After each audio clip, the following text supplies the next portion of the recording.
the gas back here. Oh, it is. Okay. It's a dump truck. You good, man. Hey, y'all. That's welcome to Rob. Come on in. Come on in. Thank you. Listen to the vibes. I hope you're having a good weekend. It is Memorial Day weekend. Okay? Have fun with friends, family, whatever you gotta do. Make sure you be safe. Period. Period, Pooh. Enjoy that good cookout food. No problem. Yes. Hey, everyone. What's up? Y'all come on in. Y'all can tag me in it too. Oh, yeah, he's with you. Yes, we always tag. We always tag. You got me. Boom! You feel the vibes? I am, man. I can't wait for these damn questions because, you know what I'm saying? It's giving what it's giving, you know what I'm saying? You get the vibe already. You vibe. You get what it is, boo. You vibe. I am in the mood to read. That's what I was telling the car. I was like, I'm in the mood to read. Yeah. And I had already told people earlier about it. They were like, oh my God, for real? I was like, yeah. Thank you. We love y'all. We are so waiting for you. Hey, friend, we love you. Tick on here. Hey!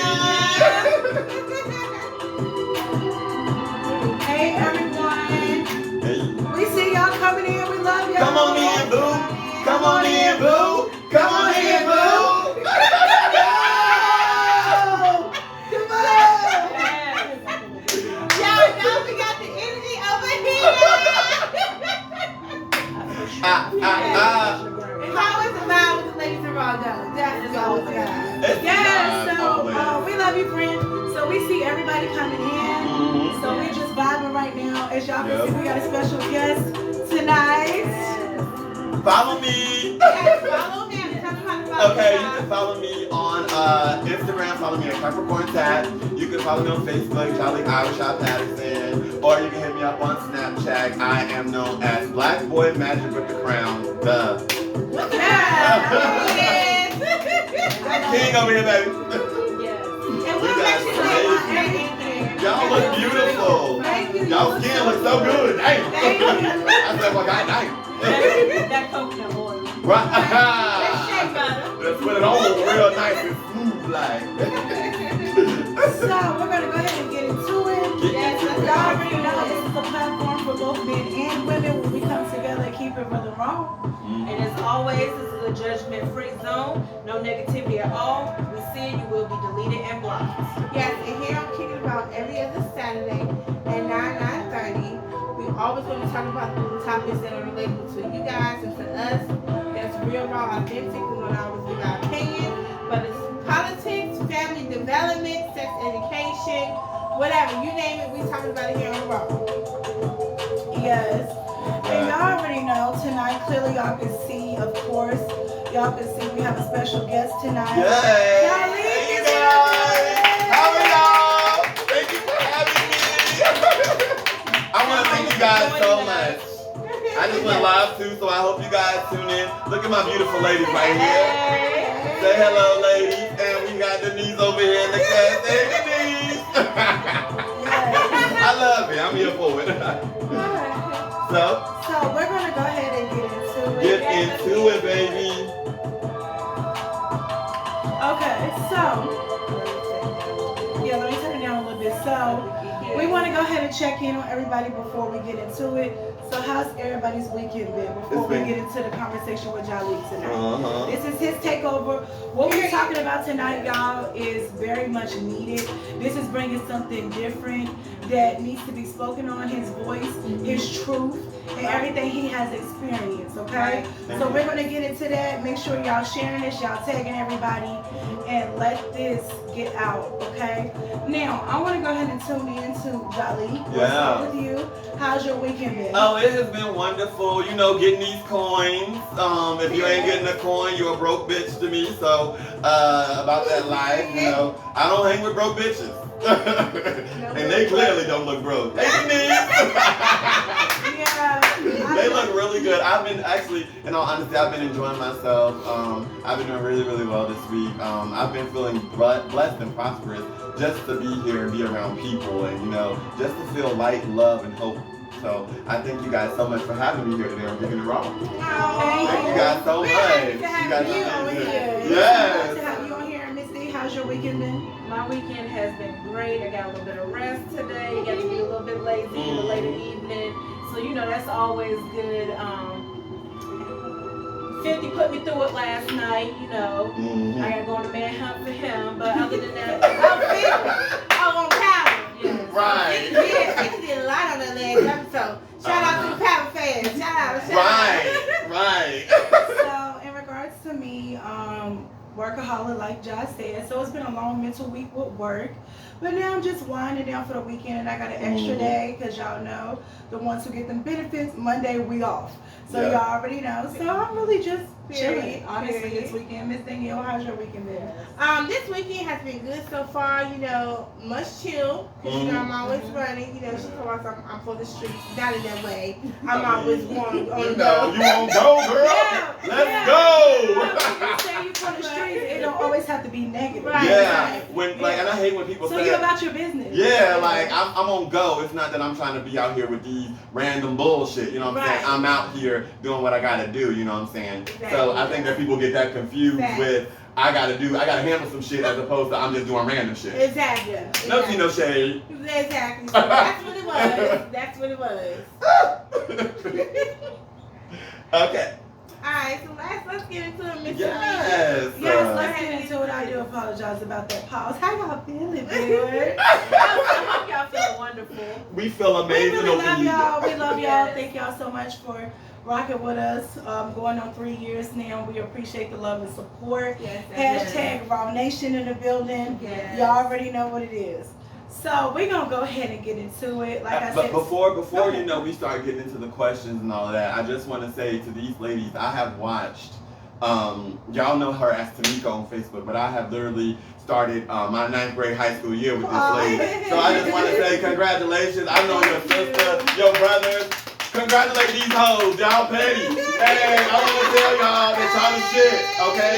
Yes, thank you for having me. I'm going to speak the real, honest, and the raw. Thank you so much. Watch out, bitch. I just want to say, y'all, I really love you, your energy. I love Thank you everything so about much. you. Thank you so much. It's so lovely that you are like giving us our flowers and stuff. We really appreciate that. Like, we appreciate you being here. I know you keep saying you before, you know, but we really appreciate you being here. So thank you. Yeah, and we appreciate any of our guests. Yes, I know we any just of our started guests back. Yeah. But we definitely have, you know, a few people that we really want to come on and be seen and, you know, voice their opinion. You live, babe? Huh? Oh, I'm live. Tell them hey to the people. Hold on, y'all. No, you good. I just want to make Tell sure. them, I tell them hey. All up in my house. This is. Yeah, keep it at an angle. Yes. Hold up. That's one thing I don't play. People be you know like, what I'm saying? right, because they be like, Lord. I mean, and I hate when you invite people to your house, and then they be like, oh, it look nice in here. You got no roaches? I mean, damn, why don't smell like no bug spray? Right. You be like, girl, call the office. Call the office. I'm very like strict on who comes to my home and see my stuff because this is your domain. People just do too much, and I'm very private. And I So think you that can't trust people. right, and when people come in your space, you want them to have positive energy. Facts. You don't want them to have that negative energy where they're looking at you all crazy in the face and they up in your shit. Facts. The fuck? I love that. So I do want to get into the first question tonight. And honestly, like I said, tonight is really detrimental, I think, not only to me, but a lot of times on our podcast, you know, it could be different emotions with certain topics. And I feel like tonight's topic and the questions that we have for you, it's really detrimental to, I would say, the truth. In my opinion. So let's go ahead and get into it. Let's get right into it. Okay, so the first question. Ooh, the first question, y'all. The first question, and Miss Danielle, you can go ahead and she always puts it in the comments so the viewers can see it.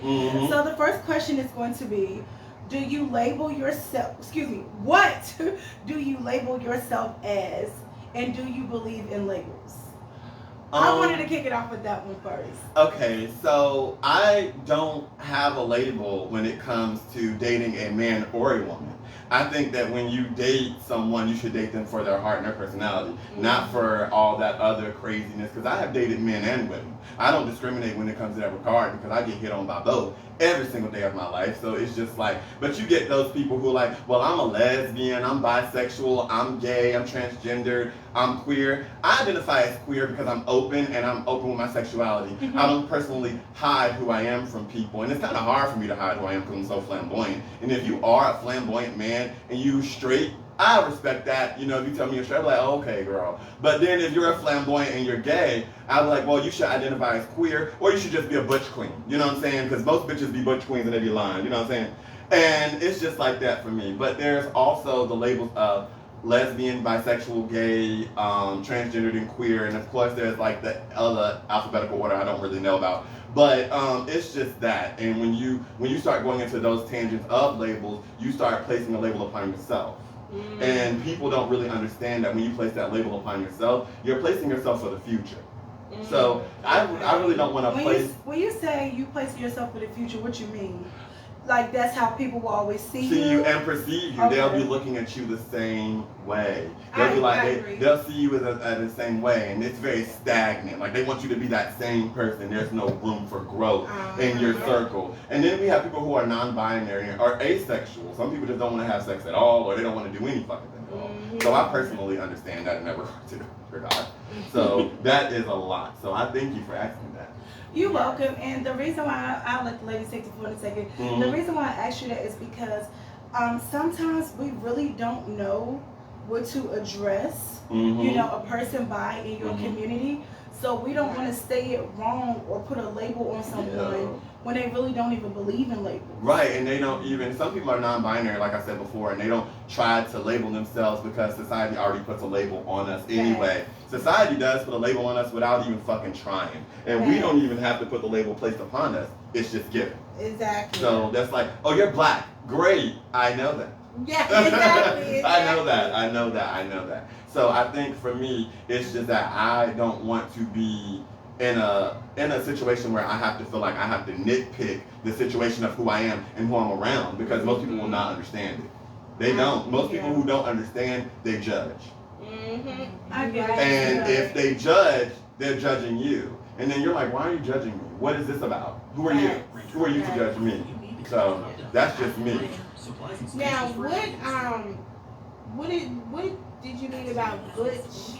Oh, butch queen. Okay, so within the gay community, there are butch queens, there are femme queens, there are rice queens, we have so many different, see that's the thing too with gay people, we have so many different jargons for ourselves that when people do label us, we're like, you're not even doing it right, bitch. Because, I mean, if you're going to label us, do it properly. I always say this, if you're going to insult me, do it properly.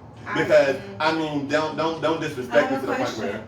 Are they insulting you, or are they just miseducated? Right, and that's another thing that I was going to get to. Because I feel like, not to cut you off, I feel like a lot of them be like, oh well, you know, he looks gay or he acts gay, so I feel like he's just gay. Right.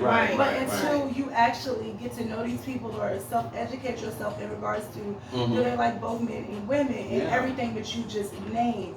So I feel like for me, I have done that, like labeled somebody that was gay as just a certain particular way instead of really knowing or educating myself on that. So I just wanted to speak on that also, just in case, you know, viewers or anybody watch, they might be like, you know, well, I've done that too, but I was just miseducated. A lot of men are androgynistic, like they'll be very flamboyant. Like I said before, some men are very flamboyant. They have feminine ways without even noticing it. Men sometimes forget that we are the aesthetic of a woman anyway. So they kind of just be like, oh, that's some gay ass shit, nigga. Like, I ain't dealing with that shit. But little do you know, the woman a person who nurtured you was a woman. The person who took care of you had those feminine traits in order to take care of you. I grew up in a house full of men and women.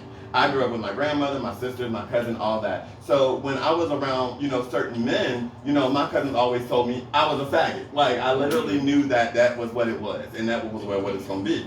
So I never tried to identify as that. And, you know, I always wanted to be like, no, don't place no label upon me. Like, you don't know me like that. Right. And that's the part where when you look at these men, they It have makes you eyebrow mad. piercings, they have holes in their jeans, they're walking around here, they got a little switch, they be like, oh, well, I'm straight, nigga, I don't know what the fuck you talking about. Because this sometimes misrepresents us as people, because they take the bits and pieces of our society and use it for their own. And they do. Women do it too.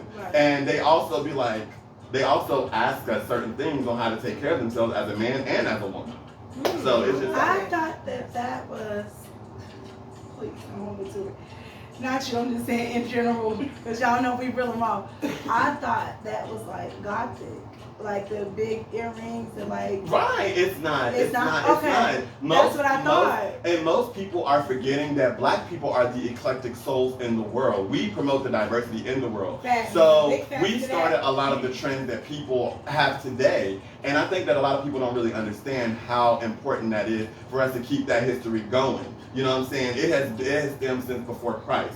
And I think that when people have those kind of conversations as well, they're like, oh, well, we shouldn't be doing this. We shouldn't be listening to rock music. But we are the pioneers for some of those things. And people really don't understand that. The black culture, the black race, everything we do from our music, our history, our inventions are embedded in every other race and culture around the world, period. Right. So I completely agree with what you said. Now, I also love the fact that you said not to place me on a label, because you're right. Even, I know what we're talking about tonight, but even, you know, a person that they may see as quiet or whatever, you know, they label this person, and when you go out of that ordinary, then it's a problem or, a shock. Yeah, it comes as a complete shock to people when you do have that label placed upon you, and you're like, well, that's not me. Who are you to place that label upon me? Who are you to try to say something about me that you don't even know? You don't know my history. You don't know what I've been through. You don't know my struggle. So it's just like that. And like I said, we are the pioneers. And I want to tell my black people this. We need to own who we are and protect each other. I love that. Because it's honestly, that's why I never will conform to a society that doesn't know me. They don't know who I am. They don't know my heart. They don't know that I am a beautiful spirit. They don't know that you ladies are beautiful spirits. So when you place labels upon people or anyone in the world, it's kind of like, well, they're this. And then it creates a lack of confidence within oneself. It creates a lack of the personality traits that they have, because people are saying, hey, this person is this person is that, this person is this. You don't know that person. You haven't had a conversation with them. And that person may also downplay their character trait because they're being labeled. They can't really be themselves, their authentic self. And then they're sitting up here all quiet and around you, and then you got somebody like me who's like, hey boo! Hi, yeah, what's up girl? How you doing? You alright? What they say to you. So it's just like that. They don't really know how to get their point across without labeling somebody. And when you lack that self-confidence and another person labels somebody else, they lack the self-confidence. They have those personal insecurities. And they have low self-esteem. And point that out to people, because they will try to creatively stifle your energy. They will. They will. They try so wholeheartedly to do that to us as black people. And people of any color or any race. I want to say that out loud too. It's just that when you do that to people, you can't necessarily say that they are a label that you have placed. So they don't want to exude that because somebody has said, oh, this person is this, and this person is that, and I think this person is this. Girl, you don't know them. How you doing? Speak to them. Exactly. So that's just me. You'll discover that they're a whole nother person or whatever. Right. You feel that? Right. Because it's just like, it's just that for me. I don't want to be placed into a box. I'm not in a box, and I'm not in a closet. I came out of it a long time ago. I know. So, and it's just like when people say that out loud, some people get offended by that, and some people who are married or they're straight. Excuse me. And I'm gonna say this out loud. Y'all motherfuckers be trying it, and I don't mean that in a nice, kind way. I mean that in the most disrespectful way I can, because it's like you want to judge our lifestyle, and you don't know our lifestyle. You probably have heard what X, Y, and Z about it, but if you don't know what I'm exactly doing as a gay person or a person in this gay community, you can't place that judgment upon me because I'm already getting labeled by you motherfuckers. But then when you have those people who are around you who are heterosexual and they're like, oh, well, this person is this and that, and that's what we say by labels. You don't know this person. You don't know them at all. You're just guessing on just looking at them and their aesthetic. Right. You would never know that I love women. I love them. I worship them. I really do. And that's because I grew up around my mother and my father. And I was always taught that. Worship a woman. We only get one and two in a lifetime that we actually will cherish for the rest of our lifetime. Our mothers, our grandmothers, our great-grandmothers. Exactly. Those are the people that carried us for that, that pioneering of our future. Facts. They taught us that grandma's hand is the best because they always know the truth. Right. And people don't really want to elaborate on the fact of our history and how we were treated then. We're treating ourselves with each other like that now. We are speaking about each other. And it's just like we don't necessarily nurture each other as a community. All communities, not just the black community. Because as a community, we all should support each other. But that doesn't happen necessarily in life. Right. You get older, you get wiser, and you have to learn that over time. But that's where growth comes in at. Exactly. And if you ain't growing, you ain't glowing. Growth and change. Right. Yeah, and I had a question for you Yeah. about labels. So for people out there who are uneducated and they do want to know, or they see someone who's clearly in your community, if they actually want to educate themselves or know what that person's label is, what is the correct way to act so that it doesn't come off? Oh, wow. That's a good question. No cap, I still have trouble with that now. And people do that to me. I still have trouble with that too. It's kind of hard for me because I'm not going to lie, I'm very ignorant in some situations too, as being in this community, because some things I still don't understand personally. Like and this is where I say the labeling comes in at, because if I wear wigs, I wear lace fronts, I wear braids, and I'm bald headed as fuck. But I literally will tell you the truth is that when I have my nails done, or when I do my makeup, or when I have on a wig and I have a beat face, and when I say beat, I mean cake down. Dudes will look at me like, are you a girl? Are you a guy? Are you, what are you? I've had that asked to me before. What are you? And I'm like, what? What are you? That's my response every time. Okay, so don't ask. Yeah, just they will feel know. If you are a person and you are open and honest with your sexuality and your truth, we will tell your ass. I know I will any damn way. So it's just like people want to, even when you're dating people and you're living in this lifestyle, it comes to that regard because they don't even know how to mentally handle what is going on. They're like, well, you did this one day. Like, I remember when I was dating a guy, I dressed up like a girl. Like, he thought I was dressed up like a girl. I had on a crop top, some leggings, and some J's. I had a wig on, and I had my makeup. I was beat face. I had my nails done. He thought I wanted to be a girl. I said, no. The next day, I switched up the game. I took off the damn wig. I wore a cap. I had on my tank top, some fucking cargo pants, and some J's. And he was like, what the fuck? Like, he literally looked at me. He said, what the fuck? I said, you don't like this either? He said, nah, but I don't know that part of you to know that you could switch it up like that. But it's all a part of the growth and the glow, like I said. And people really need to understand that. It takes time in this lifestyle, especially, to be accepted by society who doesn't already accept us as it is. And that's why we have a gay community. So just to verify, you're saying don't ask. Don't ask. Don't ask, don't tell. Don't ask. Don't ask. How will we know how to perceive? It's all the questions in you and how you ask those questions too. Because you could be like, so what are you into? What do you like? Those both, like the pronoun thing is a factor, right? It's all in how you ask too. That's still the same as someone not knowing whether to say, hey girl, or what's up, like. Yeah, they be like, hey boo, or hey girl, how you doing? Or you call me, people might not know, like, okay, not that they're being funny, but they might not know, like, say, oh, how you want to be addressed. Right. I love that. Mm-hmm. So, I want to get into the next question, but I think Ms. D, is everything okay? Yeah, he was giving the real, and then I had my question I wanted to know, because I know a lot of people get offensive if you ask a certain way or things. No, I just asked them. Oh, okay. That's a big one because people sometimes you ask them something or you just want to know for yourself. They get offensive or things like that, especially like you said with the pronouns, where some people want to be referred to as she or he or they.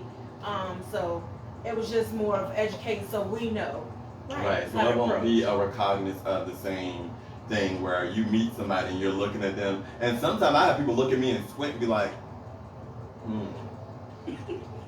Well, you know. Well, I'm be one like, of those people. well, damn. I'm just being raw. Yeah. No, I'm honest. That's why I said some of this stuff I have done. So I need to know. No, I need to know how to present moving forward. Yeah. And I think, like I just said, it's all about miseducation because a lot of times we don't know how to address it or present it. And I feel like you don't count for me because we've been knowing each other forever. Versus someone who might meet you today and be like, what? What's going on? What's going on here? Yeah. I've been in group settings where people will just stare at me. And I work in places where people stare at me. And I'll be like, hi, how are you? And then they turn away real fast. You're like, well, damn. Then don't fucking stare at me, bitch. Ask me a question. Ask me how my day going. Talk to me. Like, you know, normally you was like, hey, how are you? I've had that situation happen to me many times where people will just stare at me. They won't say a word. They don't know how to come at me. And that's where you come in at, where you're like, hi, man. Yeah. And you're like, okay, well, I'm a sir. I identify as that. So how's your day? Right. Okay. Yeah. Yeah, I mean, and they kind of just go with that forthcoming entry of, all right, but I do want to say, before we get to the next question, I think people can over-exaggerate it. I feel like, okay, you don't really need to it's not that serious. It's not. You see somebody dressed as a girl or dressed as a man, or you see these females out here, the studs or whatever. Like, you don't really need. To me, it's not that. Right. It's like, let's stop being dramatic. It's not that serious. Right. And I love the way you said to present it, to open up that door. Yeah. Like, hey, what do you like? What are you into? What do you? I always do that to women, and when I do that to men, they always seem like I'm hitting on them, and I'll be like, well, hold up, bro. It ain't even that serious, dog. Right. And I always have to remind guys of that. Like, I have to put up a wall. I grew up around my uncles, my father, and my cousins. 2 of my uncles are gay. And my dad literally would tell me that when I was growing up, like, you have the personality of your uncle. And I'd be like, well, why do I have that personality of him? Right. You know what I'm saying? Why do you say that? But I have to remind guys every day of my life that this is not who I am when I'm talking to you. You know what I'm saying? Like, you're thinking a whole different perception. That's where the judging and labeling comes in at. Because you could be nice, like, oh, dude, you look nice today. They'll be like, all right. Oh, sir, I could have been like a random ass one and been like, look at that dirty ass nigga. Right. And that's how bitches really feel about y'all. But then, excuse my language, I'm gonna call y'all bitches, but it's like whenever you say that to a guy, they're automatically thinking, this nigga like me, this dude like me, this dude like me. And then when you read them into a box and you tell them they ain't shit, that's no one like, well, dog, I ain't even mean it like that. I just thought we was cool, man. You know what I'm saying? You be like, nah, nigga, you know what the fuck you meant. Like, you try not to be on that negative tangent with them. But some men will take it there with you because they have those personal insecurities and because they lack that self-confidence within themselves to hold their own. I can hold my own with any man. I know that's right. I can hold my own with any man. And if you want to sit at the table with me, you better have the legs, the tablecloth, the motherfucking chairs, all that shit. Because I'm going to bring it. I know that's right. And I'm just going to keep it real with you. I love it. So, the first question already hit it off. Period. Period. And, like, I know, like, even viewers, y'all watching, like, my face is, like, kind of, like, stiff tonight because, like, stiff. Like I'm like into it. Yeah. Like, that's why I keep looking up, staring at you, and I keep like, because like everything you saying is everything that I haven't. It's a lot of information I never was told. Yeah. So this is opening up the door for me to not only self-educate, but I'm really in tune with this conversation. Yeah. So we're gonna go ahead and get into the second question. Okay. Yeah. All right. Yes. So the second question is, how did you know? Wait, okay, sorry. I'm stumbling on my thoughts and words. How did you know that you were gay? Okay? Let me finish the sentence because I want to make sure I'm saying it right. Yeah. How did you know you were gay or that you actually liked the opposite sex? That's the first part of the question. Oh, God. I was around, I remember I was in school and I was in daycare And I remember. How old? What was the age? I was like 2, maybe. I was like 2 or 3. And I went to. And were there feelings involved or not really? There definitely was. And I remember my grandmother, I went to school and I came home that evening. And I was like, Grandma, there's this guy. And I remember I didn't know what it meant then. And she just looked at me. She didn't say anything. She just looked at me. She gave me this awkward look. Because she didn't know how to justify what I was saying to her. Right. And as I look back on it now, 2? I was like 3. I don't believe a lot of for some people, reason. I feel like 3.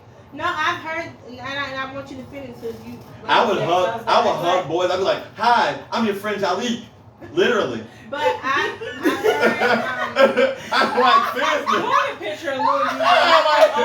I'm your friend. I'm your buddy. I have heard people knowing said they knew that early on. But go ahead. Yeah, you do. You have this mindset, but you don't know exactly what it is. I guess the reason why, because I'm going to be very uncut with you. Yeah. The reason why I said I don't believe you is because it's like, damn, 3? Like, what do we really know at 3? At 3, literally, my mindset was like, I didn't know, and see, that's the thing. I didn't know what it was. That's why my grandmother looked at me the way that she did, because she looked at me like, you're young, like, why do you know this? Yeah. It wasn't until I got into kindergarten when I actually got called a faggot. Oh, stop. Yeah. Kindergarten is when I actually got called faggot by a black boy. I was like, was it somebody in school? Yeah, it was somebody in school, and I remember I went home and I had I had a note. My mom read it out loud to me, and I said, he said that, and so I remember she said, well, Jahliek, I don't want you to put that in your energy, but at that time I didn't know what that meant. Right. At that time, when you don't know as a child, you kind of are just like, whatever. Right, you know what I'm saying? Exactly. And that's where my mindset was with it. It hurt me a little bit. But then, you know what I'm saying, as I started to get like 6 and 7, is when my family started to say it. Like, they were like, oh, well, he's gay or he's a faggot. And I was just like, oh, shit, well, what is that? And so then my grandmother started educating me. So young. It was like that. But people really don't understand that kind of trauma you go through as a child. Yeah, that's what I was just thinking. Like, it's traumatic. It's traumatic for me as an adult now because I experienced that as an adult too. Got you. So it's like when you go through that as a child. So it started so young. Yeah, and it's just like when you're looking at people and I always have my first impression of you is my first impression of you. Got you. I understand that. I don't give a fuck. I literally, if you give me that energy, I'm going to give it 10 times harder. I understand that. And it carries you in life to be stronger with who you are and to have a strong support system behind you. If it wasn't for my mama, my dad, my brother, my sister, I don't think that I would be as strong as I am today. Shout out to the support system. Because if it wasn't for them, I don't think that I would be living my truth right now. I'm very comfortable with who I am. And that's the thing that people get. They take the confidence level that you have and try to demean it. They do. They try to make you feel less than. Especially when they're not confident in themselves. And I can hear the passion and emotion as you're talking. Mm-hmm. Seriously, because it's like people really will try to do that to you, to try to demean your character, make you feel less than because of what you like and who you are. Why? What's wrong? What have I done to you personally to make you feel this way towards me? Exactly. I have not said anything to you. And that's the part where, as an adult, it starts to get to that point where you can speak your mind. Mm-hmm. As a child, you really couldn't speak your mind. Exactly. You could only be like, okay, girl, call the office. But when you become an adult and you start speaking your mind and you start saying, hey, this is what the fuck is wrong, and this is X, Y, and Z, and you a bum-ass motherfucker. But then when you start getting that negative energy off, you start taking away from positivity in your own life. You start taking away from the growth that you have inside. And those people really be like, well, when they try to demean your happiness, because I'm a happy soul, they don't want to see that. They don't want to see that. They want us to see out here doing random shit. They want me to be broke, destitute, full of AIDS and all this other shit. But you have to be, I always say this quote, you have to be the change you wish to see in the world for people to understand who you are. And that's Gandhi, baby.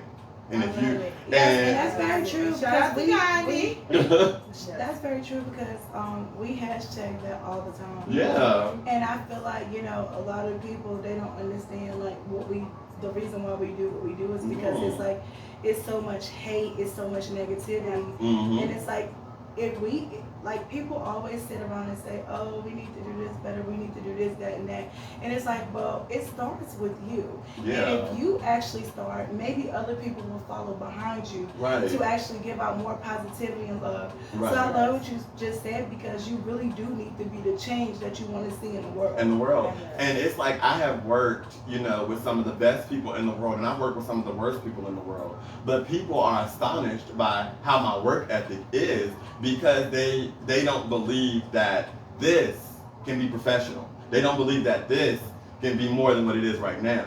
They think that, oh, well, we can just throw this away. Yeah, but when you throw somebody away, it should make you stronger. It should. It should. You know, because some people it it doesn't. Some people, they'll be like, oh my God, I got to go through this, I got to go through this, I got to go through this.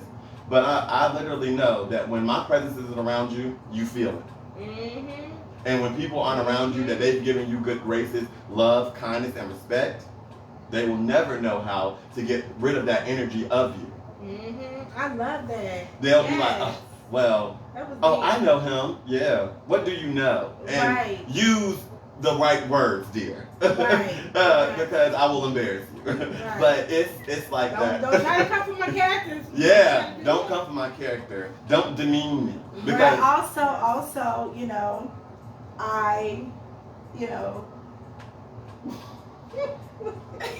you don't have to, me being his friend, my advice would be, you know, you don't have to demolish them. No, because if you know me, you know. If you know me, you know. You can literally just leave people where they at. You know because I feel like if we always like give everything a reaction or feed into everything, we are basically starting to become just like them. And I had to learn it because you know how it was, Jahliek. Like I would go off and What she say? What she say? I'm like, here we go, girl. But and I realized like you really giving them what they want. That video. So I feel like even though you could demolish them, don't do it, babe. And it's like when you have reached a certain level in life, and see that's the thing too. When you see people, I literally the same people that were calling me faggots in school and all this other stuff, they are not on the success level that I am on right now, and I see it every fucking day. And I look at them and I'll be like, they'll be like, oh, you look nice, you know what I'm saying? You look great. I'll be like, yeah, what's going on with you, baby? You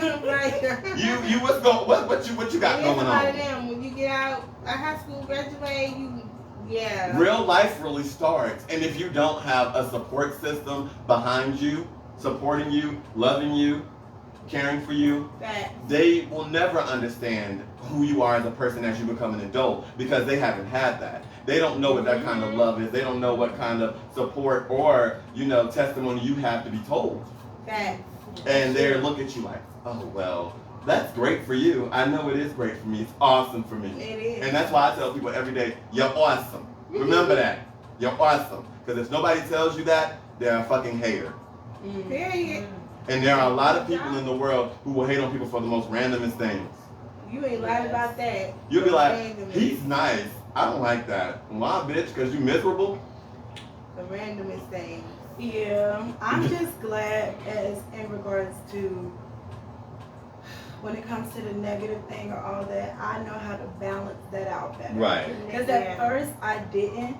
And now, like, when I hear negative talk or just people doing nonsense, I just remove myself out of the way because I'm sorry, but that's just not in my caliber any longer. You know, I used to gossip. I used to be mixed up with nonsense. And it's like once you elevate and grow, like Josh said, it's just no reason for that. So, and I also feel like at a certain age, let's just stop. Like, I'm sorry, it made me think of the video of when you and Kwame doing y'all ride out. Which one? Which was being chased. The one that was running. And John, I just had him in the video.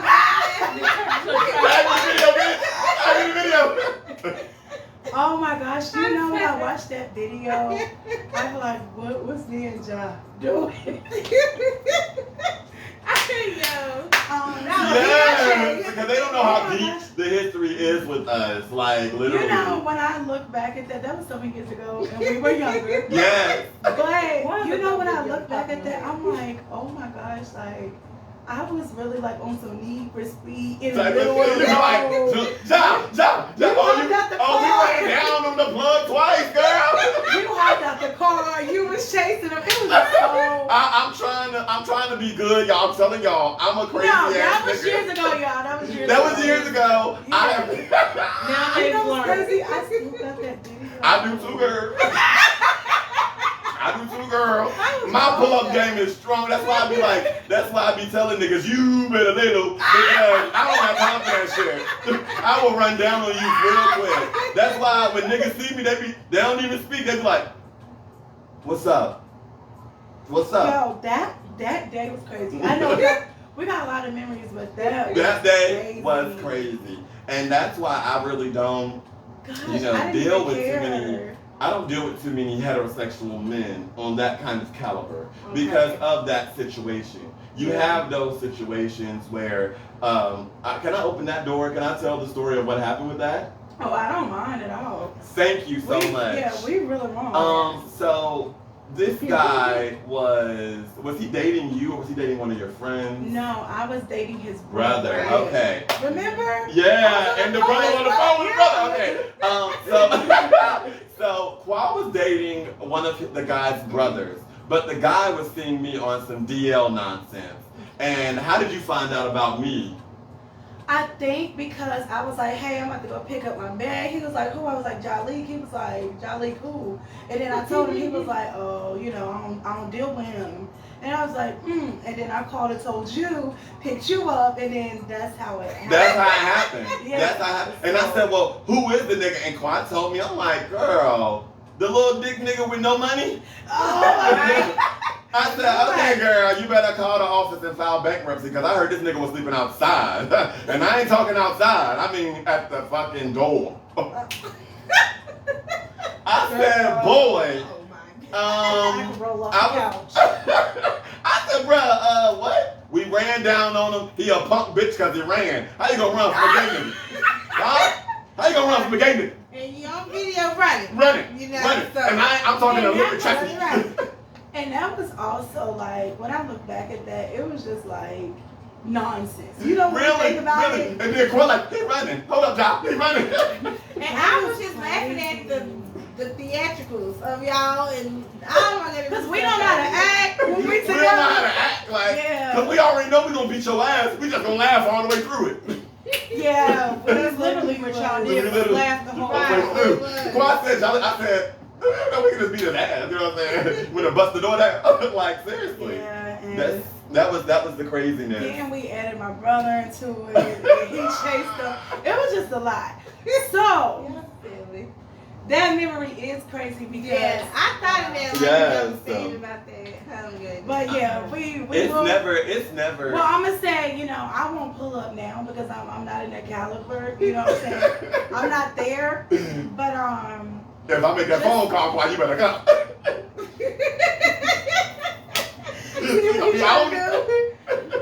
I'm not there, so I'm definitely not pulling up for anybody. You're gonna have to pay me, okay? Period. Right. You're gonna have to pay me because the caliber that I'm in this time and age is a no-go.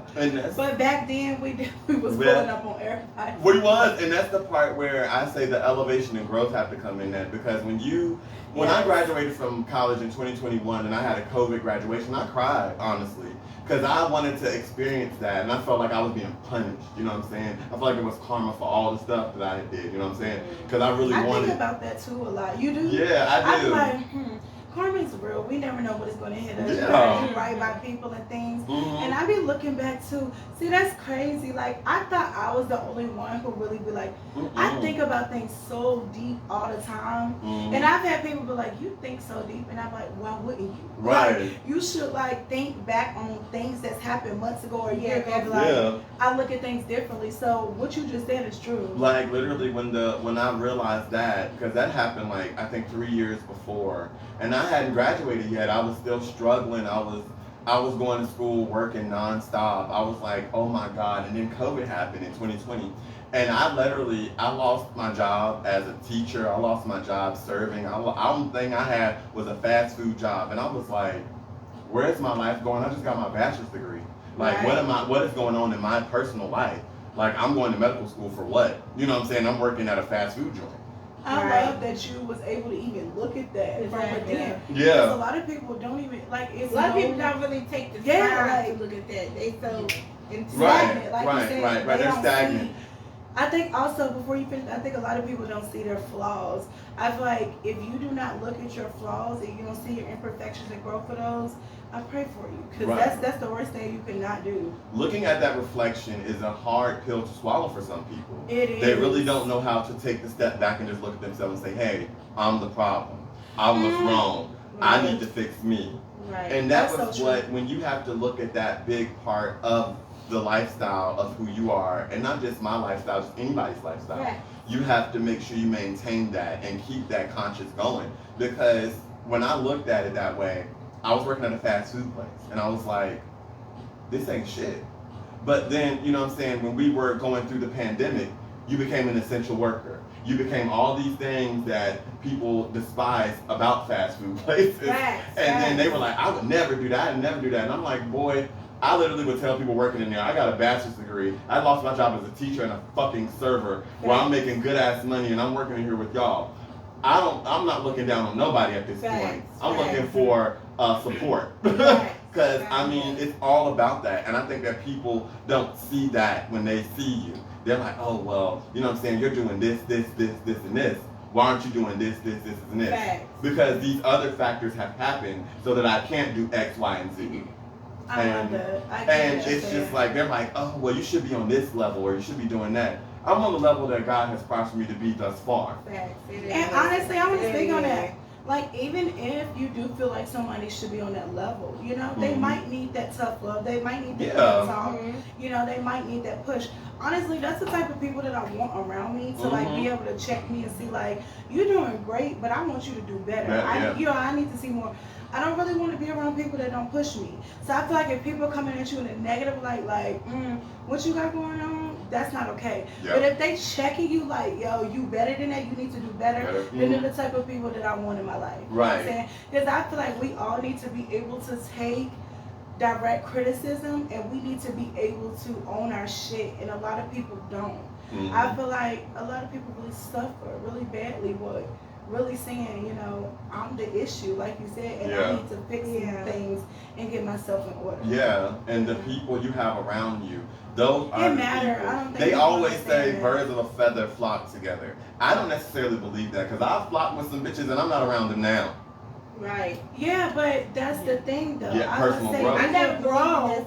You will grow out of that. Because let's be real. A lot of people that you start off with, you don't always finish with. So let's just be real. You know what I'm saying? And that's a big pill to swallow. That was real truth. But I do feel like birds of a feather do flock together. Here's why, and I learned this on my healing journey, because like, whoever you surround yourself with, they supposed to be a reflection of you. You know what I'm saying? So if they doing the opposite of what you're doing, you can still love them, but you might want to love them at a distance. All the way over there. They can definitely deflect a lot of that nonsense and negative energy and all that into your life. And now you catch yourself doing shit that you don't even do. You're like, hold on, wait. I don't even act like it, or I don't even. You ever been around somebody, y'all, that curse a lot, and you don't even curse? Let's just be like, you barely curse. You probably curse like once in a every blue moon, but they curse a lot, and then next thing you know, you're cursing a lot. You're like, that ain't even me.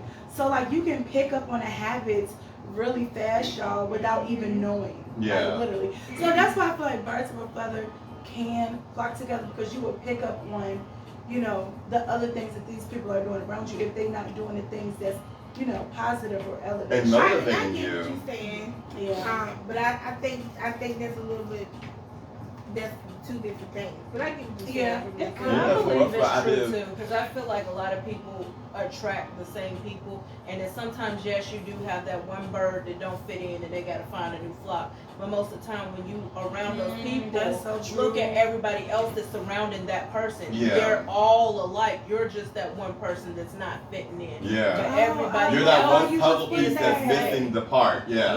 Yeah. Everybody I love else that. is doing the same thing. They cursing, they full of drama, everything else. They ain't got nothing going on in their life. They looking crazy in the face. You just the one, you just added yourself to the wrong flock, and you gotta realize and separate yourself. Otherwise, like you said, From you a gonna distance. start You can't be a pelican picking hanging up- with swans. It's a lot of basically. people. Right. Yeah, it's a And lot be of a people pelican that I hanging with swans. genuinely still love. Yeah. But it's from afar because it's like where I'm headed in life, we're not in the same, you know what I'm Right. saying? Yeah. And it's not that I'm better, it's that I want better. Better, yeah. And it's like if I continue to surround myself with certain people or in certain environments or aspects, then that's not doing nothing but holding me back. And I'm gonna be honest, a lot of us be blocking our blessings. And we don't even realize it. Praise Just Allah. by the people and Yeah. the environments that we're putting ourselves in.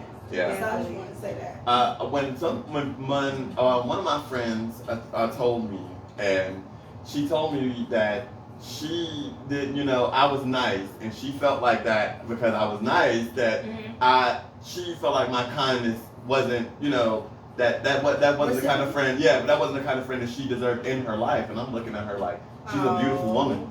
So I'm like, no, that will never happen. You know what I'm saying? Because I'm gonna be here. You know what I'm saying? I'm gonna show you that you can be around somebody like me who's very kind, nurturing. I'm giving. You know what I'm saying? Most men, they look at us and they see us as a threat because we are still men. Right. You right about And that. I learned that a long time ago. I learned that when I had my first girlfriend. I learned that when I had my first boyfriend. So I've learned that early on, and I've learned that my kindness and who I am as a person does affect people in their own life. You don't have to try to. You don't even got to be around those people. You don't even got to have a open conversation with them. They just want to say those things about you and don't know. Right. And you're like, that's why I say the pelican can't hang with swans. Facts.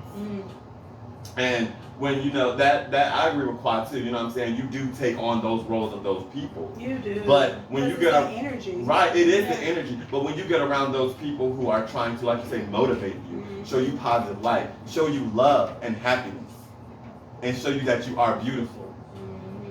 I love that. Because you Shout care. out to Denise in the background. Yeah. So it's like you never want them to feel like their worth is demeaned by anybody. Facts. Your worth should not feel demeaned by anybody. Nobody should define Oh, your worth. I love that. I But see you you. getting teary-eyed. Yeah. And it's okay. It's okay. We cry on our show all the time. Yeah, because I mean, I get demeaned by people, and I'm getting my master's degree in medical administration from Raff University, Korea.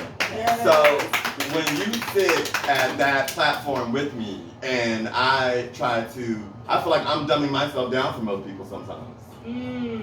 I feel like that whenever I'm around people, they try to tell me, oh, well, this is the way that it should be done. But when you know the proper way it should be done, you're like, okay, motherfucker. Right. Let you think that. Let you think that. Let you believe what you want to believe when you want to believe it. But I'm still going to keep glowing and growing. Exactly. I literally... And yeah, when it comes to those environments, it's definitely my advice for you is a no. Because we cannot, in this lifetime, dumb ourselves down around people. We just can't. And I know some of us have done it, but it's I've done that too before. Yeah. That's been long gone. You try to dumb yourself down for other people. I work closely with a woman who's older than me. She's older than my mother, and she has a very outgoing personality like myself. And I've seen some of the things that has happened to her, and she's Caucasian, and I'm like, damn, lady, like you going through the same shit I'm going through. Right. And that's what I say, people are haters.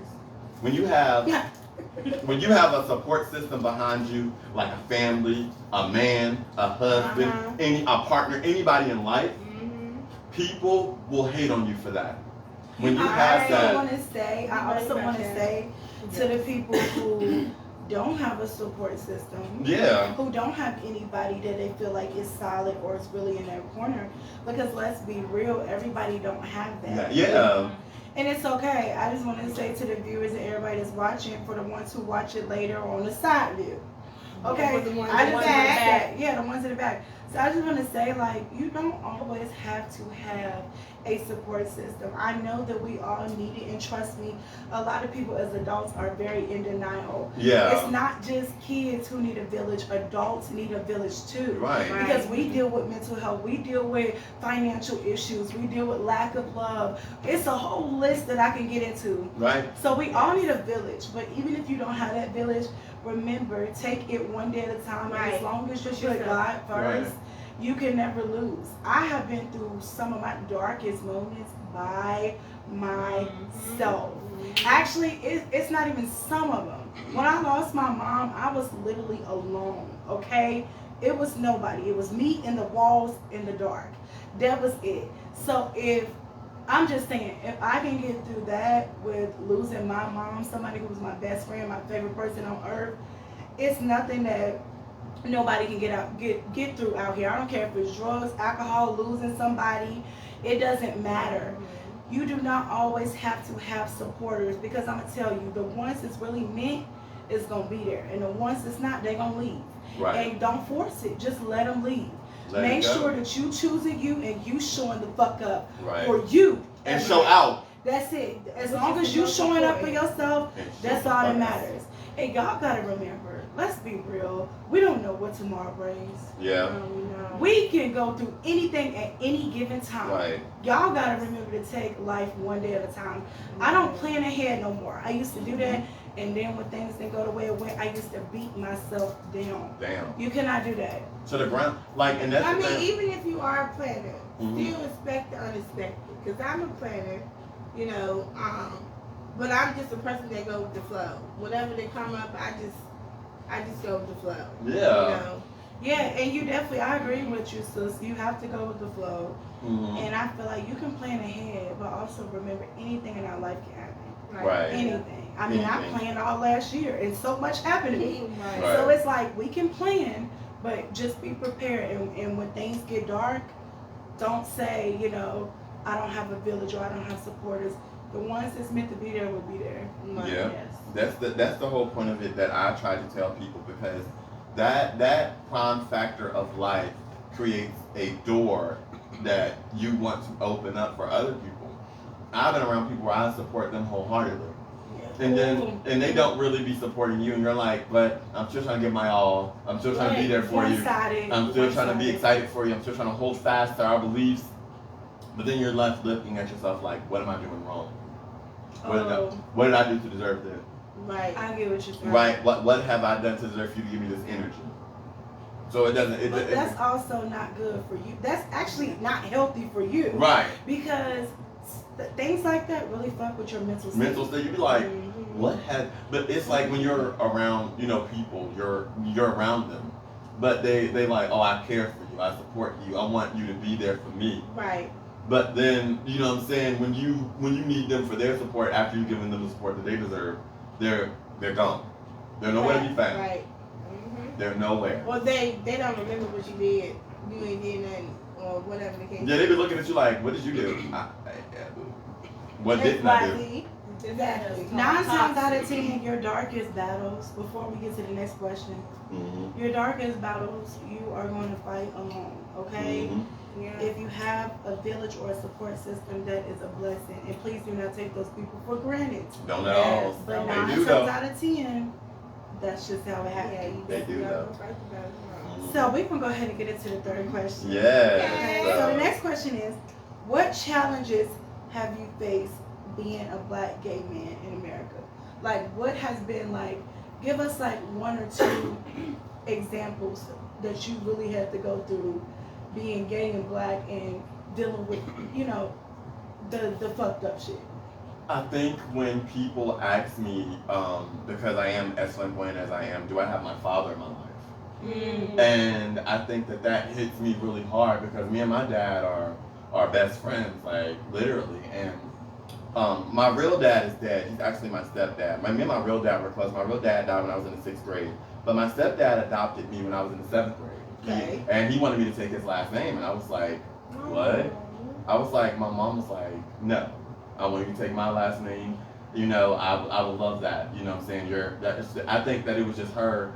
It was her maiden name. So she didn't want me to get rid of it. Okay. And she was just like, I gave you that name because you were my firstborn. So I understood that in that regard as my mother. Well, my stepfather, you know what I'm saying, he wanted more, you know, as my father.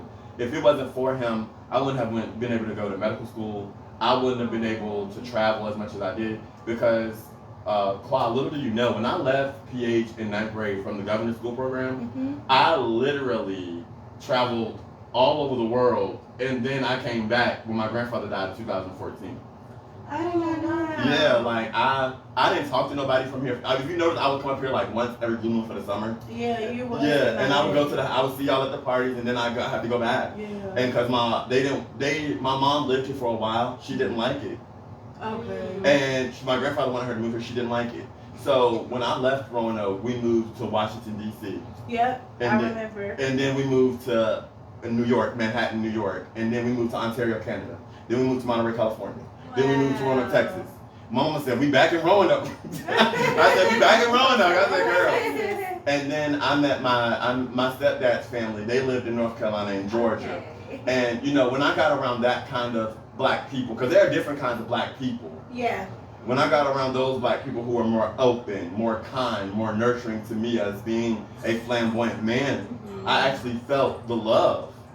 I actually felt like this lifestyle was okay to live. And I felt that from the family that I had. My family is mixed with Arabian and black. Okay. So some of my uncles look as dark as that couch or as light as a white person. So it was like that for me. And I grew up around that energy. And when I grew up in it, it was kind of like, oh my God, like this is what I'm going to be, you know, this is what I'm going to be around for the rest of my life. And I have to learn to accept it. And I learned that if I learn to love myself and love my family, I will love who the people are around me. Yeah. I love that. And it was just like my stepdad let me know what it was in my life when it came to men asking me questions about my lifestyle, when it came to doing all this stuff. I wasn't allowed to date men until I was 18. Okay. My dad didn't play that shit. He grew up around. He was like, you can't date men until you turn 18. I was like, wow. I was like 15 at the time, and he already kept seeing it because he kept seeing guys come over. He was like, we lived in Georgia. In Georgia, they don't care. The guys don't care down there. They didn't care. And my dad was like, he kept seeing the guys come over. He'd be like, my son's not here right now. Jahliek! Like, dang. I said, what I do? I was like, nothing. Why is this boy coming over here? He said he wanted to hang out. What do you want to hang out and do? Right. Kind of question. What's up? What's going on? Like, I'd be like, he just wants to hang out with me. Like, and that's like when I realized, you know what I'm saying, my dad was trying to protect me from the world. You know what I'm saying? My dad had always told me that, you know, you'll get around people who will never understand you or love you for who you are. Right. So I had to nitpick the people in my life. And that's crazy. Because you don't want to nitpick those people in your life, but you have to. Mm-hmm. You have to find that, like, I can trust this person, but I can't trust the person you with. Right. And I've had to do that a couple of times with people where I'm like, well, I'll hang out with you, but I ain't hanging out with them. Right. And there's no. But I feel like that's okay. Yeah, like you have to set boundaries. Yeah. Because just because you know I connect with you, don't mean that I'm gonna connect with her. Yeah. So I feel like you know only people who don't really understand the aspect of boundaries. Get upset with things like that. You should definitely set boundaries, ladies and gentlemen. Like definitely set boundaries. And people really don't know how to set those boundaries. They want to be like, oh, I can do this and this and this and this. Girl, no, you can't. No, you can't. It's not saying I'm trying to take it down. I'm just trying to tell you that you can't do that around everybody. Fact. So have you experienced anything, like in regards to this question, Ms. Danielle, which could you put that in the chat for me? Mm-hmm. What challenges did you face?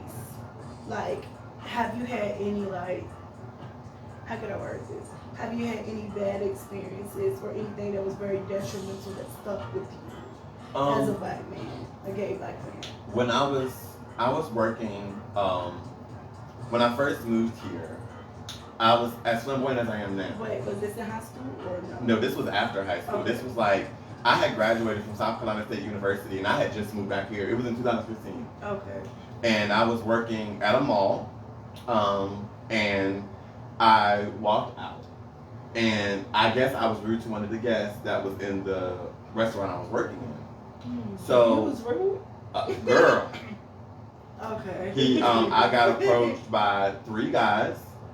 They were wanting to fight me because they felt like that I had did something that was, I guess, bad in their eyes because they were considered straight. Because they said that I was like, oh, okay, babe. Like, well, okay, babe, bye. Like, and that's what I said. I started on babe. I was like, well, sir, I'm not trying to date you or anything. I was like, actually, you're not my type. And that's when I had to really, I think that's when I started giving them the real of what is my type, and they will never meet those standards. Right. That's when they were like, well, you just rude as shit anyway. No. You're thinking that I like you because I called you babe, and now you're up here wanting to fight me. I got into a fight with 3 men that night. Wow. And the police really told me that they weren't. Let's just say I didn't get any help from the government. Sad. And I was. Does that stick with you though? Like, it has stuck with me when it comes to people. Yes, I don't trust a lot of heterosexual people. I'm very upfront and honest. If you know me, I say that shit out loud all the time, and that's one of the reasons why.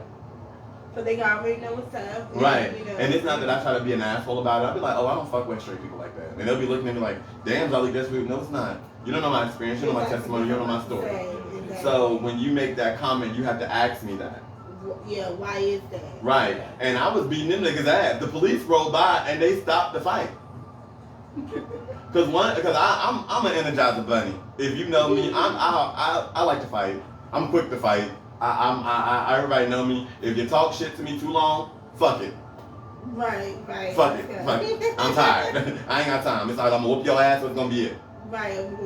So when I actually had that encounter, it made me retract from people here in this area, in this city, I'd say. It made me look at them differently. It made me want to say, hey, this is not it. But when I found out I had cancer in 2015, that's when I really looked at life differently. That's when I was like, oh my God. Like, I was on a tangent of, I'm about to graduate from college. I had graduated from college in 2015 and 16. And when I graduated from college in 2015 and 16, and I had found out I had cancer in January when I was supposed to graduate in May, I'm looking at the world like, totally different. I'm like, Because your life's perspective has changed. Yeah, it did. It hit me harder than what I thought it would. And I was like, my parents looked at me differently. They were like, well, you don't need to live there no more. You need to move back home. Right. Or you can do whatever you need to do to tough it out. Right. That's what my father told me. He was like, you want to live there, you're going to struggle, because I ain't going to help you. He told me he wasn't going to help me. Got you. And that's just a parent's MO. They want to help you, and you're not trying to receive that help, they'll let you struggle. Right. But he did. He was like, no. We always seem to be protective. Yeah. And so when I graduated from college in 2016, when I was starting to do the chemo, I was going to like the cancer center here. And I started going to it, and I remember it would put me through the ringer. I couldn't do anything. If you ever go into those rooms, they don't let you have your phone for radiation. They don't let you do anything. So when I'm going through the radiation treatments, I'm pondering my thoughts of what I want to do for my future. Right. And I'm like, what is going to happen to me?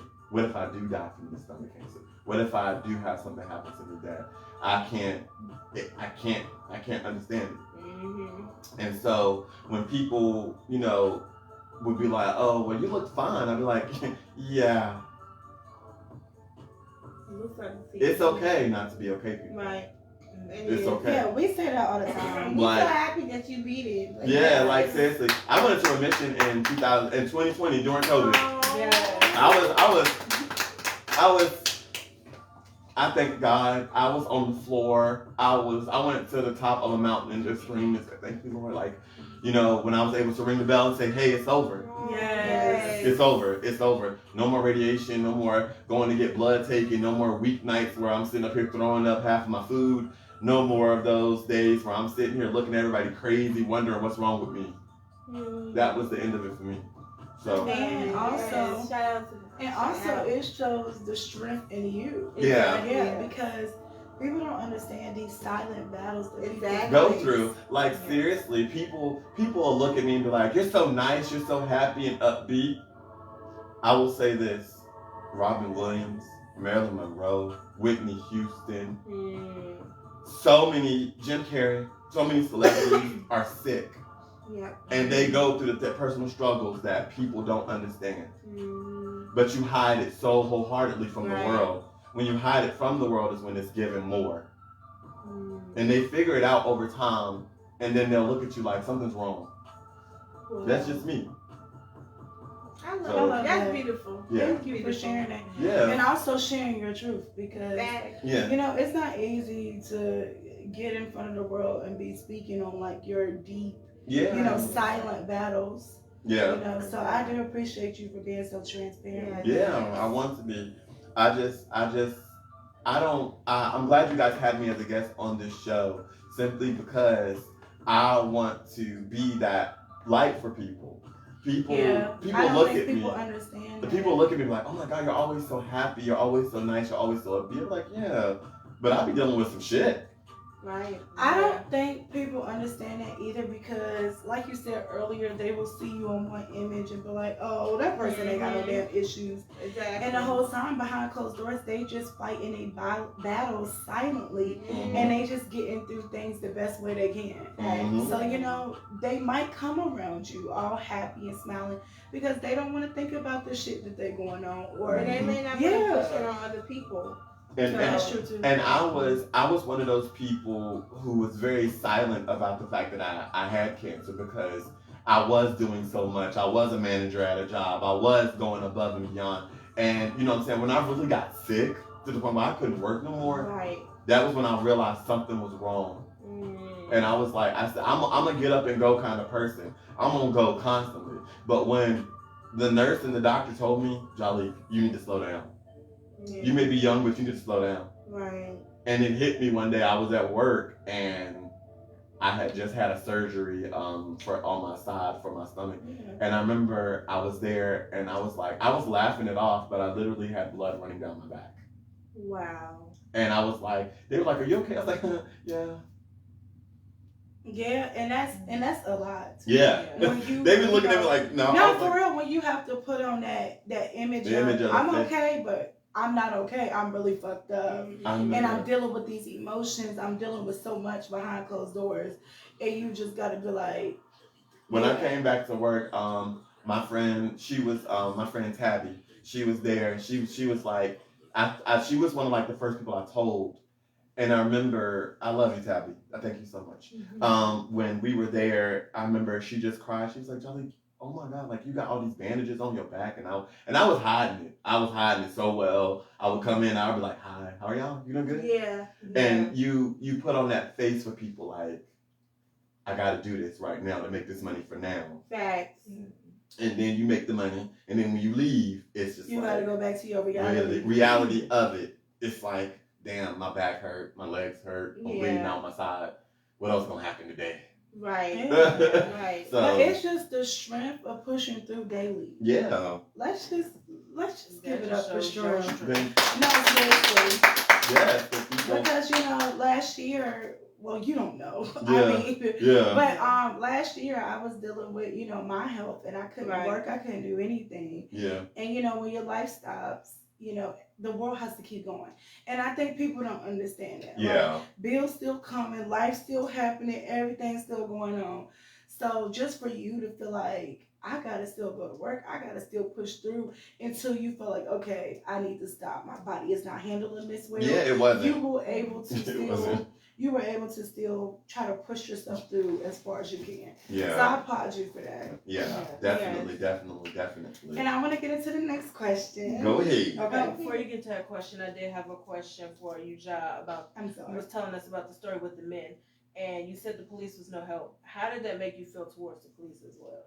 It makes me... Oh, yeah, that's a good question. ...retract a little bit, because living this lifestyle, like I said, they have a label on us already.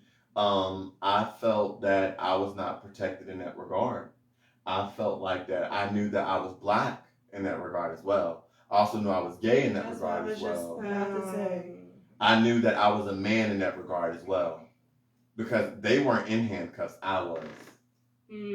That says a lot right there. They weren't in handcuffs, And I kind of figured that was going to be your answer because, I mean, the color of your skin. You the oddball. You the one causing the problem. Right. You look like the problem. You look like the problem. Like I had blonde hair at the time, and I was going through chemo, so I was a lot skinnier than I am now. So that was when I was going through that part of it. Got you. And I was like, this, and it happened like I think that happened in it was either March or April that happened, and I graduated in May because my grandfather died in January. So I was like, I'm sorry, baby. I was like, oh my God. I literally was like, I literally told them, I said, I don't have time for this. And so they were like, well, I was like, I said, as long as y'all can get me away from them, if y'all gonna take me to the jail, I would rather for y'all to do that. We ain't taking you nowhere.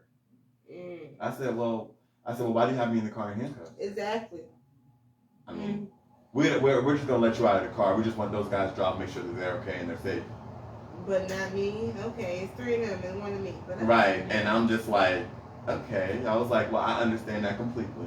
Right. I said, sir, I literally had to wait for, I don't know who came and got me that night. I think it was my aunt or somebody, and I didn't even tell her the story. I don't think it was my aunt. I didn't tell her the story. I just literally sat on the sidewalk, and I didn't even cry. I just sat there and I thought and pondered my thoughts because I knew I had something more important to do, and that was graduate from college. Yeah.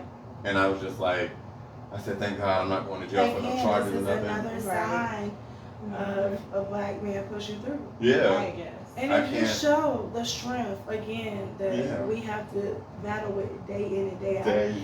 Hey, Jay, love you. Yay. And I just have one more question. You said you were telling us about your stepdad's family where you went to Georgia, North Carolina, and you said you met a different type of black people. My question is for your community. Do you feel like y'all have more acceptance or is more acceptance in certain areas or certain states than others? Like I know me being in Georgia and stuff, I noticed that a lot of like my mom's friends and things like that used to move to Atlanta just so they can be out and be comfortable because back home they couldn't and things like that. When they used to go home with their families, they put on a facade and then when they would come back home, they would be them. I've experienced that a lot. Every time I talk to people, even like this, where are you from? They literally ask me that, where are you from? When I first went to PH, that was the first thing y'all asked me, inquired, where are you from? Because I was talking to everybody. And I remember, I don't know who said something to me, oh, he's not from here. I was just like, well, how do you know that? You too nice. Now, I moved to Georgia. When I moved to Georgia and Texas, when I met, and California is when I met different kinds of black people. Some of them were very eclectic souls. Some of them were ghetto. Some of them, are all different kinds of black people. Right. The ones that aren't from certain areas, they're the most outgoing. They're the ones that actually see the world for what it is. Okay. They're the people that you be like, hi. They're like, hi, how are you? Right. But you got some motherfuckers that'll look at you and snarl their nose quickly because they don't understand your personality. It's all about personality traits too. And I know that we have, personally, me and Dee have talked personally about sexual things that she wants to do, right. But she can't personally do them with the niggas around here because they're like, that's gay. That's gay. Oh, dude, that's gay. Right. Nigga, it ain't gay. It's a product. You better get your ass eat. I'm just saying. Okay, no, I don't want to eat it now.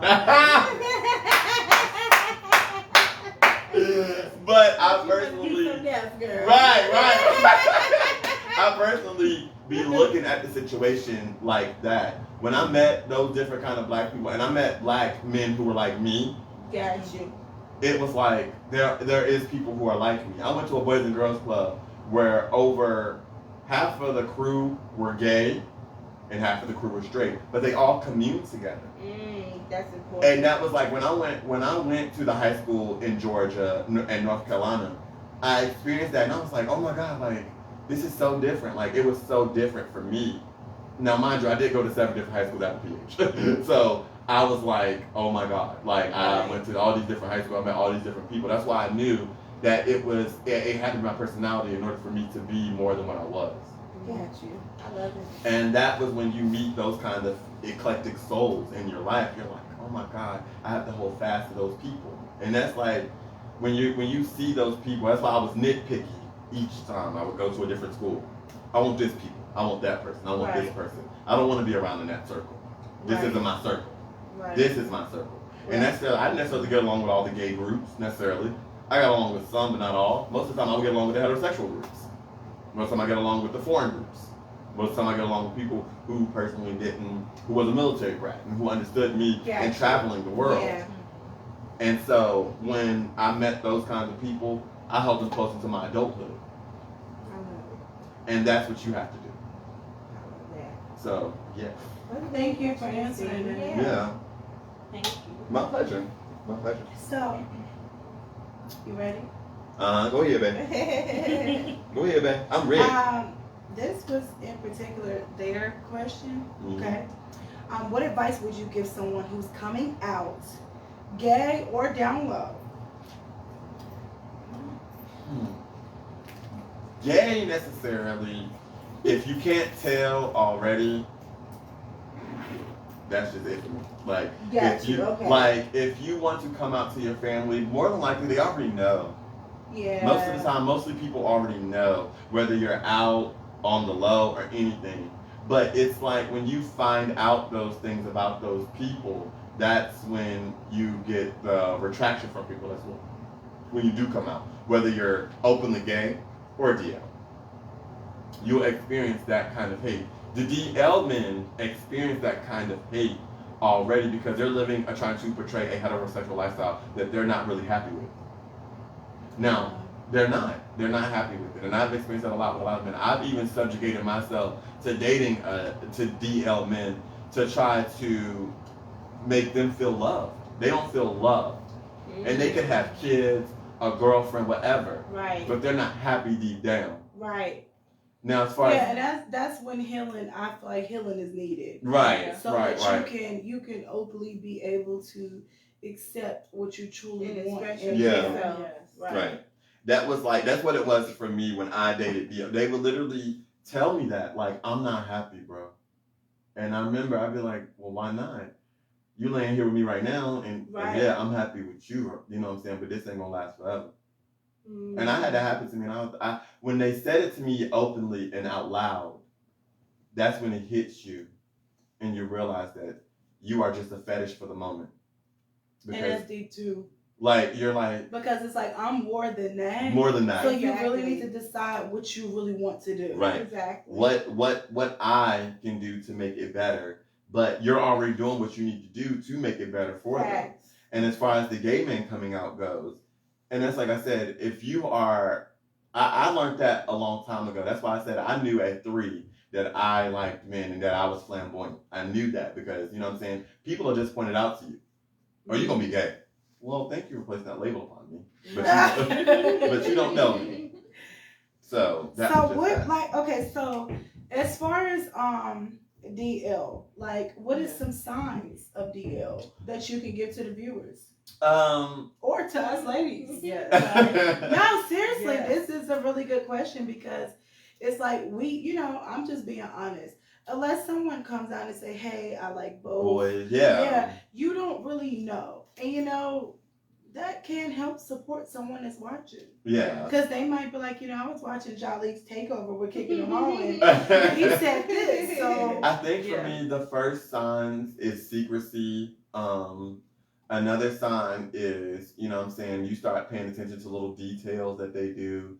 Most men who are comfortable with their sexuality, they will talk to us. They don't have no problem with that. Right. Most men who are uncomfortable with their sexuality or they have gotten their dick sucked or fucked us at least once in their life, they won't address us in a manner of how a normal person would. Now, like I told y'all before, I grew up around I have a father, I have a brother. They straight as hell. Right. They straight as hell. And I have uncles who are gay and I have uncles who are straight. I've always had those moments in my life where my family has said something about when those men do those things. You know what I'm saying? Mm-hmm. Because they hang around men who are like that. Right. When they hang around those kinds of men or when those people are around, they'll let me know, like, stay away from him. Got you. That he's on the low or he's this and he's that. And then, like, the point of it is, like, I get disrespected by straight men and I want to say straight men because you're not openly gay. You're straight, technically. I love that. When you approach me and you're like, hey, baby, how you doing? I got some nice legs. Thank you. How was your day? It was good. Got a man? No. Oh, shit. You got a girlfriend? Yeah. But you know what I'm saying? It is what it is. You know what I'm saying? What's up with you? I love all that dialect. Here.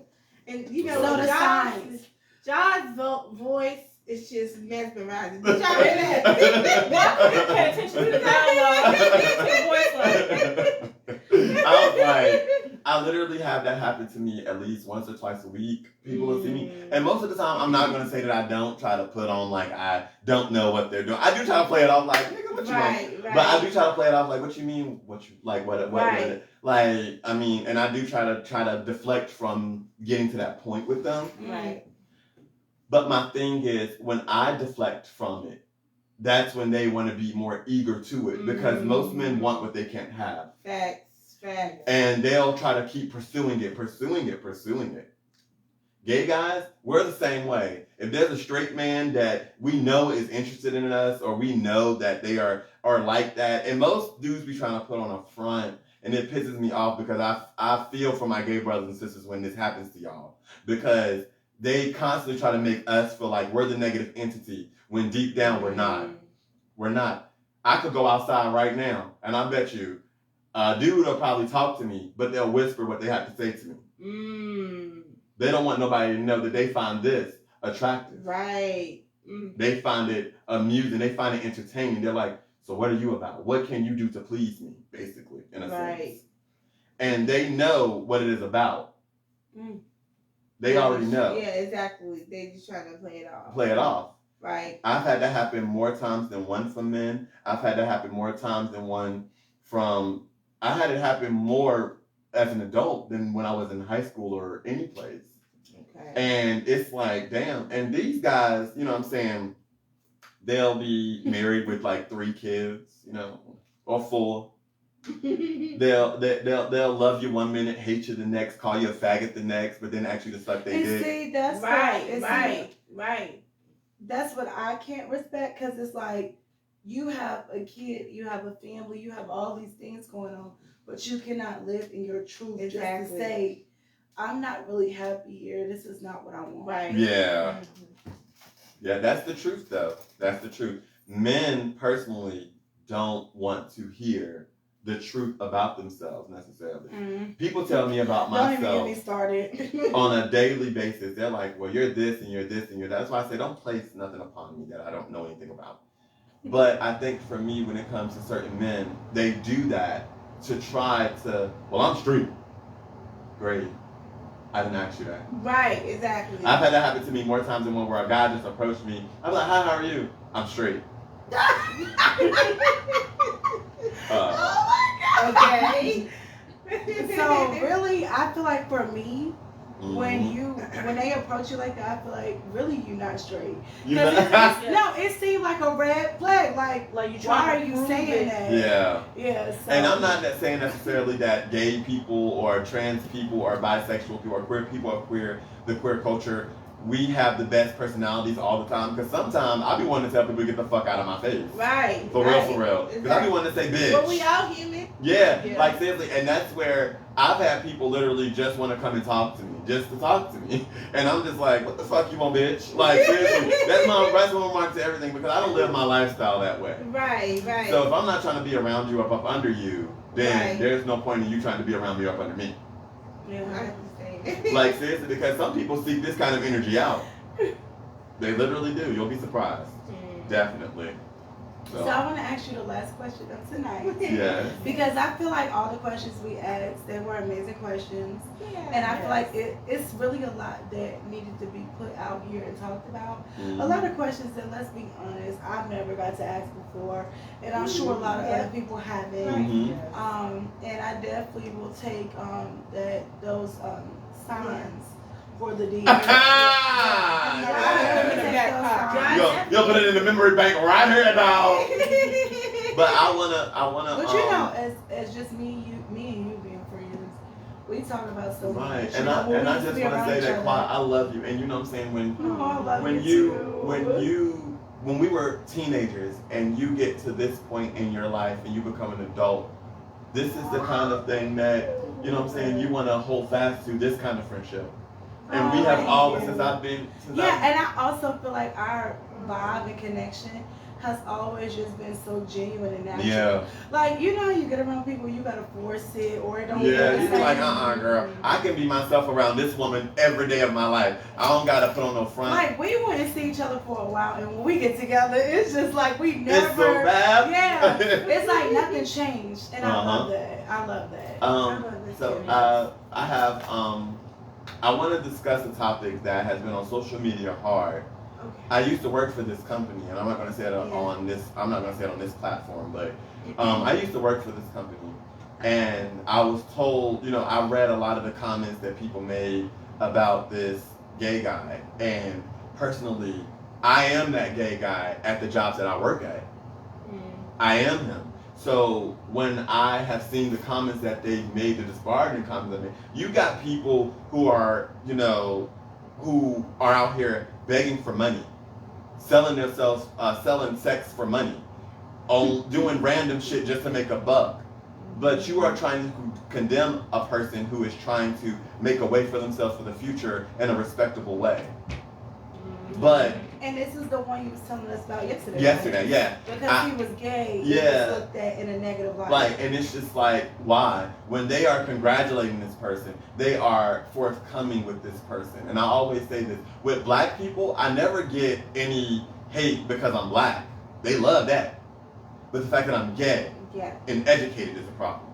Yeah. Mm-hmm. With white people or foreign people, it's the fact that I'm black. Mm-hmm. And I'm educated, and I'm gay. Mm-hmm. So it's just like that. Like black people really don't. A lot of black people really don't like people that's educated. Mm-hmm. And I mean, they'll be like, I remember I had a guy tell me, I got my GED. I said, ha, ha, ha. John, why? You got your GED? Okay, then. I ain't got no GED. I got a bachelor's degree. Call the office. Period. But those are the moments, and that same company gave me a scholarship. They gave me a foot in the door. They actually showed me how to offer quality customer service and hospitality to people. I did not have that skill until I worked for that company. I didn't know what I could do as far as customer service goes. I didn't know how much money I could make just by showing my personality and being on this tangent of who I am. I love that for you. Thank you. Like, seriously. What age were you? When I first started working, I was 20, 21. For that company? Yeah. Mm-hmm. I literally was like, I was young and I was like, well, I'm eager and I'm willing to learn. And that was what I took it as. Because I had literally, I hadn't had a job like really like that before in my life. And then I got to, it was in Atlanta, it was in Georgia, I'm sorry. I don't know if it was in Stone Mountain, Georgia or Savannah when I got the first position there. I was immediately elated because I was around people who were as happy as I was, who wanted to do work, had good work ethic, who wanted to see themselves grow. Yeah.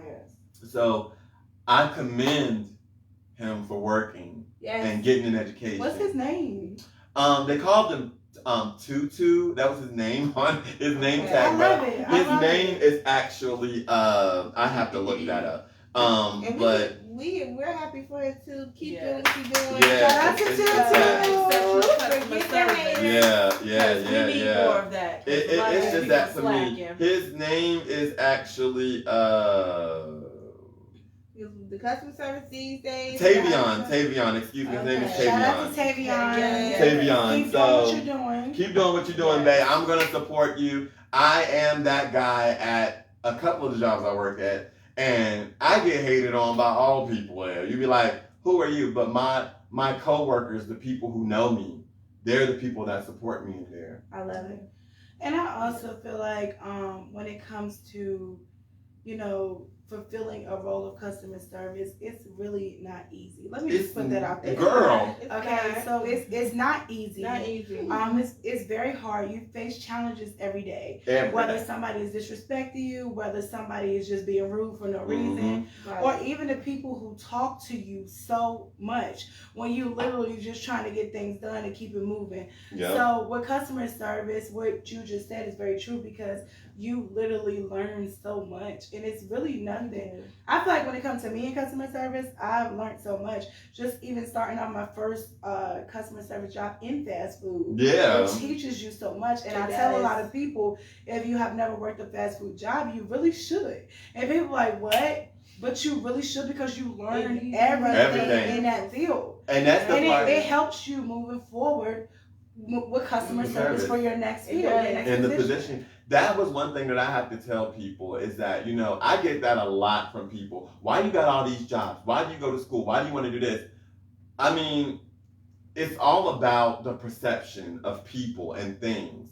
But when they see you working at certain places, they're like, well, you should be on this level in life. And you're like, well, I remember when during COVID, I lost all my good professional jobs. And I was working at a fast food joint, making more than most people working as a CNA, as a nurse, as an LPN, and all of that. And I know that personally because I'm in medical school, and I know that. I was making more than they were during COVID. And I was considered an essential worker just like them. Don't ever downplay anybody's job or job title or what they do. I never disparage anybody in that regard, because I know what that feeling is like. When you disrespect and demean somebody's character and work ethic, that's when you got a fucking problem with me. If you work hard. Honestly, I feel like, me personally, I don't care where you work. Just do your damn job. Okay. You'll be surprised how many people just standing around. Do it to the best of your ability. Right. What I cannot stand is a slacker, a lazy person, and I cannot stand bad customer service. You can never pull up my resume and call none of my past jobs. You will not hear any bad reviews, because I take shit very serious when it comes to customer service. Even in our business, we do not play about customer service. So I feel like everything you just said was very true. And shout out to Tavion, keep holding that shit down, period, and do what you need to do, girl. And that was like, that's crazy, because he literally. Where's he at? Here in Georgia? I believe. Hold on, let me check. I believe he's in. Hold on, where is he at? I don't actually know. They said Chick-fil-A and the box over. Well, I don't know. I think it is Georgia. Well, wherever you at, keep on it down. We really do need that type of energy out here. Anytime I go somewhere and I see good customer service, it makes me smile. And y'all might be like, oh, she corny. No, it's not that I'm corny. It's just that professionalism and me and us just being business owners, it's like, that's what you want. That's what you seek out when you're going out. I've had people tell me, you know what I'm saying, I know some of my coworkers. Some places I would not spend my money at. Point blank. You're not my first impression is my lasting impression. And I want to make a great first impression when I'm coming to my table. Hi, how are you? My name is Jahliek. What can I do for you today? Like, that's me at any job. I literally am that person. And they always be like, Jahliek, your customer service skills is awesome. Your customer service skills. And yours should be too. Okay? Literally. Because I cannot stand someone who just sit around with their nose in the air, act like somebody owed us something, and act like it's the end of the world. Nobody told you to apply on the dotted line, bitch. Okay? Because I'm starting to get mad. Like, we all need money, ho. Yes. Nobody told you to apply for this position. If this is not what your heart desire or what you were looking for or seeking, move on. But what you don't need to do is take the. I done seen the most disgusting things in the past months, and I don't even acknowledge it, because you know what? I could flip out. I could, but it's like, you're already miserable. It's not gonna bring you any prosperity and growth. So, and that's the part where it's just like that for me, and that's where I look at the situation at. And I just want to let y'all know that go ahead. And so I want to thank you guys. You know, I don't want to get emotional, but I want to thank you guys for allowing me to speak my truth and to tell y'all how I feel. I want to thank y'all for having me and my friend. I want to thank y'all for the awesome time. I just, He tongue-tied. We're gonna thank you. No, we really thank you for coming on course. Did you have one more question, babe? Yeah, it's the ending question. What is it? So it's the last question, and I just want to ask you.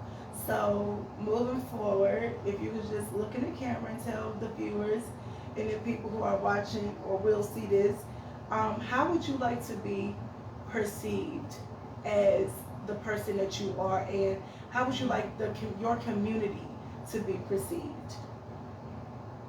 And that's the last question. I feel like that's important. Before, I'm long gone, and before, God takes me to home where I need to be, I want to let people know that I enjoy what I do, and I care about my family and my friends, and I want to support everybody, whether they be black, white, Hispanic, Asian, anybody. And I want them to know that the confidence level you have and the personality you have will take you so far in life. My personality has taken me so far in life, further than I ever thought I could go. And recently, I hope this takes me further. No, let it out. Let it out. Let it out and take your time. Thank you for so I hope that it does that. So it's just a lot of that. And when people degrade you or demean you, don't let that discourage you. Because they just want what you have. Yeah, that's right. And they will never be. Ever. Ever. I love that. I love They try to be, they will never be. So. Thank you so much. Thank you for joining us tonight. Thank you for joining us tonight, and thank you for speaking your truth. Like I said. Thank you guys for allowing me to be here. You know I love y'all. Yeah, we definitely wanted to open that door to something different tonight. Yeah. And I feel like you, like I told you yesterday, rehearsal, you really opened that door, to a different conversation, a different viewpoint. People can take this and know how to roll moving forward with your community, and not make assumptions and not point the finger at y'all and not single y'all out. Yeah. This is very beautiful. I'm so thankful that you came. Yeah. A lot of this stuff we've never been able to ask or speak on. Yeah. Especially publicly, and for you to speak your truth. I do. Let's take strength. I would love to come back. I feel like this was just like. have you back. You want to come back? We having you back. I just want to talk about a lot of the things that the next time, if I do come back, you guys, I want to come back and discuss sex. Yes. We were more into the personal moment of, that we touched the base of it. Yeah. But the next time, if I do come back, I want to talk about the sexual part of us, because I love men and women. Yes. I and see, a lot of people that know you probably watch this like, I didn't even know that. Yeah. See, and that's what I'm saying. Like, a lot of men get intimidated by that too because of my personality, especially heterosexual men. Because I can go up to them and be like, "How you doing, baby?" Yeah. See, right there, he already stole it. Like, you already taking us away. How you doing, baby? So I thank you guys for that. Nah, John got you turn up that boy. You trying to make them drop their drums. I said, Lord. He pulled up smooth right there. You don't need nothing else. Right. So I thank y'all so much. Thank y'all. John, why? On a side note, earlier when you put on the voice, you started talking about nice legs. Well, I started looking and paying attention this whole time. Oh my goodness. Now I'm in competition because I can't. Your legs are beautiful, man. Yeah, everybody who knows her knows she loves her legs. Oh, definitely. So I'm pretty sure she was looking at you and was like, okay. Oh my goodness. I was like, okay, so he's trying to compete now.